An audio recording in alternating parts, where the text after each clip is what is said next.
الحمد لله رب العالمين. أشهد أن لا إله إلا الله وحده لا شريك له، وأشهد أن سيدنا ومولانا محمدا عبده ورسوله. أما بعد، فأعوذ بالله من الشيطان الرجيم. بسم الله الرحمن الرحيم.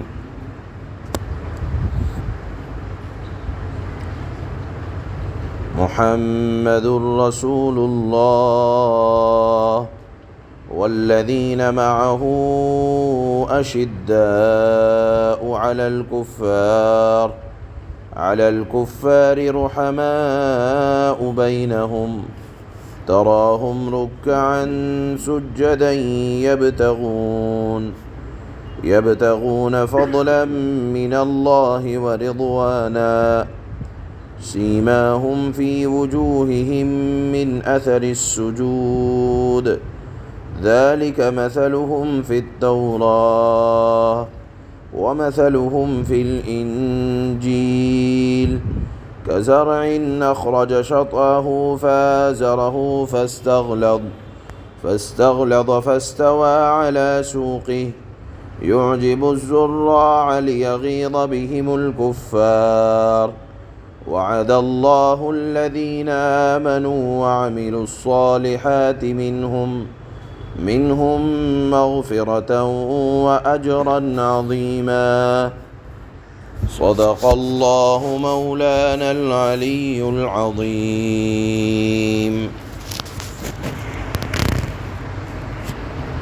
یہ ذکر چل رہا ہے صلح حدیبیہ، اور یہ سورہ فتح کی آخر کی آیت ہے۔ جیسا کہ آپ حضرات کو بتایا جا چکا ہے کہ صلح حدیبیہ میں قریش کی طرف سے جو قاصد آئے تھے، اللہ کے نبی صلی اللہ علیہ وسلم سے صلح کے متعلق گفتگو کرنے، تو جو اس میں پوائنٹس متعین ہوئے تھے، بتایا گیا کہ ایک یہ تھا کہ آپ اس سال عمرہ نہ کریں، آئندہ سال آئیں تو 3 دن کے لیے آئیں تو تلواروں کو نیام میں رکھ کر آئیں۔ اسی طرح ہمارا کوئی آدمی آپ کے پاس چلا جائے، آپ واپس کریں گے، آپ کا کوئی آدمی ہمارے پاس آ جائے، ہم واپس نہیں کریں گے۔ تو جب یہ صلح لکھوائی جا رہی تھی تو اس میں اللہ کے نبی نے فرمایا کہ لکھو بسم اللہ الرحمن الرحیم۔ تو قاصد نے یہ کہا کہ ہم بسم اللہ کو نہیں جانتے، آپ پرانے دستور کے مطابق بسمک اللہم اس سے لکھیں۔ اللہ کے نبی نے فرمایا منظور، جیسا تم کہتے ہو چلو اسی نام سے لکھ دو۔ پھر اللہ کے نبی نے فرمایا لکھو محمد رسول اللہ کی طرف سے لکھا جا رہا ہے۔ حضرت علی کرم اللہ وجہہ لکھنے والے، قریش کے قاصد نے کہا کہ اگر ہم آپ کو محمد رسول اللہ مان لیں تو جھگڑا ہی ختم ہو جائے گا۔ ہم لڑائی تو اسی بات کی ہے کہ ہم آپ کو اللہ کا رسول نہیں مانتے، ہم آپ کو محمد بن عبداللہ جانتے ہیں۔ اللہ کے نبی نے فرمایا خدا کی قسم میں محمد رسول اللہ ہوں، اور پھر فرمایا کہ اے علی کاٹ دو۔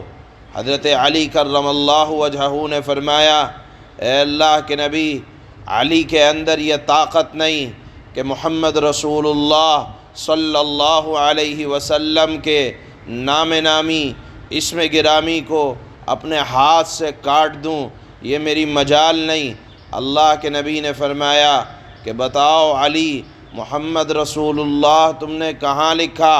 حضرت علی کرم اللہ وجہہ نے انگلی رکھ کر اشارہ کر دیا کہ اے اللہ کے نبی، محمد الرسول اللہ یہاں لکھا ہے۔ اللہ کے نبی صلی اللہ علیہ وسلم نے اس کو اپنے ہاتھ دست مبارک سے اس جگہ کو مٹا دیا۔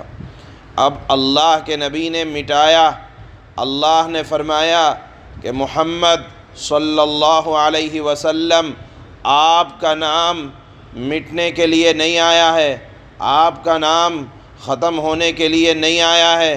آپ نے اگرچہ اپنے ہاتھ سے اس کو مٹا دیا، لیکن یاد رکھیں جب تک دنیا باقی رہے گی، قرآن باقی رہے گا، آپ کا نام محمد صلی اللہ علیہ وسلم، محمد الرسول اللہ پڑھا جاتا رہے گا۔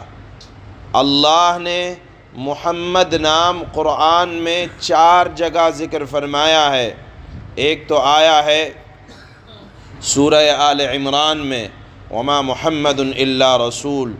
دوسری جگہ آیا ہے سورہ احزاب میں، وما، اللہ کے نبی کے بارے میں فرمایا ما کان محمد ابا احد من رجالکم۔ تیسری جگہ آیا ہے سورہ محمد میں، اور چوتھی جگہ یہاں سورہ فتح میں اللہ نے اپنے نبی کا نام ذکر کیا ہے۔ کیوں ذکر کیا ہے؟ کہ دیکھو مٹانے والے خود مٹ گئے، اور جو ہمیشہ کے لیے آیا ہے، خاتم النبیین بن کر آیا ہے، اس کا نام قیامت تک پڑھایا جاتا رہے گا۔ اور آپ دیکھیں محمد، یہ نام اللہ کے نبی صلی اللہ علیہ وسلم کا پیدائشی نام ہے، اور احمد اللہ کے نبی صلی اللہ علیہ وسلم کا صفاتی نام ہے۔ جب اس نام کے معنی آتے ہیں، یا تو اس کو اسم فاعل پڑھیں، اس کے معنی ہوں گے بہت زیادہ تعریف کرنے والا، اور اگر اس کو عربی قاعدے کے مطابق اسم مفعول پڑھیں تو اس کے معنی ہوں گے جس کی بہت زیادہ تعریف کی گئی ہو، یعنی جس کی تعریف اللہ نے کی، جس کی تعریف فرشتوں نے کی، جس کی تعریف درختوں نے کی، جس کی تعریف پتھروں نے کی، جس کی تعریف انسانوں نے کی، جناتوں نے کی، جس کی تعریف ایمان تو ایمان غیروں نے کی، اور آج بھی غیر مسلم محمد صلی اللہ علیہ وسلم کی تعریف کرتے چلے آئے ہیں۔ تو محمد کا معنی یہ ہوا جس کی تعریف کی گئی ہو۔ اب آپ دیکھیں اللہ نے اپنے اس محمد نام کا انتخاب کیوں کیا؟ لکھا ہے لکھنے والوں نے کہ جیسے اللہ کا نام بے نظیر ہے، اللہ جیسا کوئی نہیں، اللہ بغیر نقطے کے، اللہ نے اپنے نام میں نقطے کو پسند نہیں کیا، اسی طرح اپنے حبیب محمد صلی اللہ علیہ وسلم کے نام نامی اسم گرامی کو بھی اللہ نے بے نظیر بنایا ہے، بے نقطہ کے بنایا ہے۔ اللہ نے اپنے نام کے اندر نقطے کو پسند نہیں کیا، اسی طرح اپنے حبیب صلی اللہ علیہ وسلم کے نام نامی اسم گرامی کے اندر اللہ نے نقطے کو پسند نہیں کیا، کہ محمد ذات کے نقطے سے بھی خالی ہے، کسی کو انگلی رکھنے کی بھی اجازت نہیں ہے۔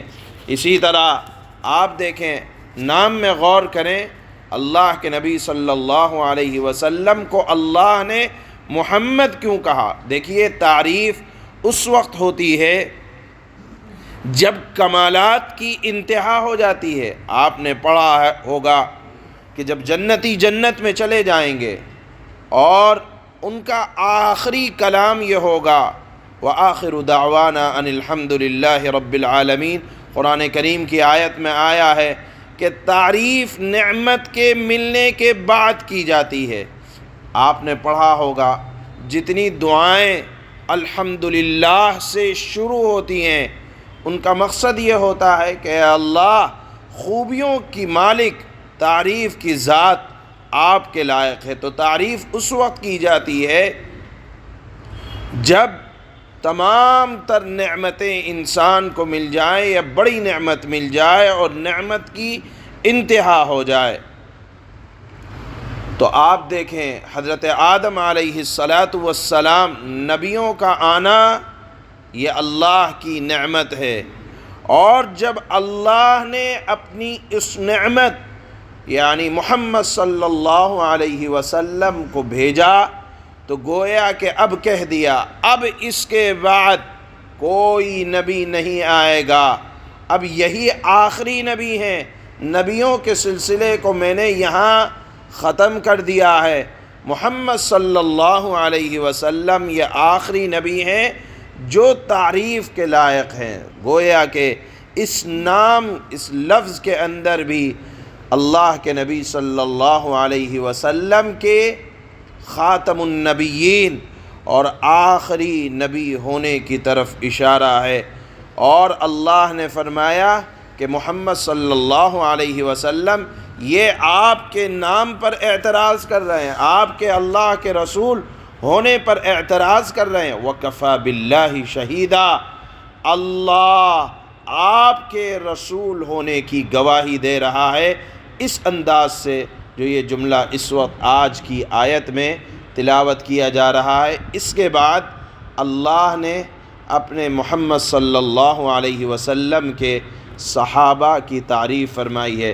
آج کی مجلس میں صرف اسی نام کی بات ہوئی، مناسب ہے کہ حضرات صحابہ کا جو ذکر ہوگا وہ آیت کے دوسرے حصے میں ہے، لہذا ترجمہ اور آج کی مجلس اسی پر ختم ہوتی ہے کہ اللہ نے فرمایا محمد الرسول اللہ، اے نبی جو آپ کو ختم کرنا چاہتے ہیں، آپ کے نام کو مٹانا چاہتے ہیں، یاد رکھیں اللہ گواہی دیتا ہے کیا کہ محمد صلی اللہ علیہ وسلم اللہ کے رسول ہیں۔ سبحان اللہ و بحمدہ۔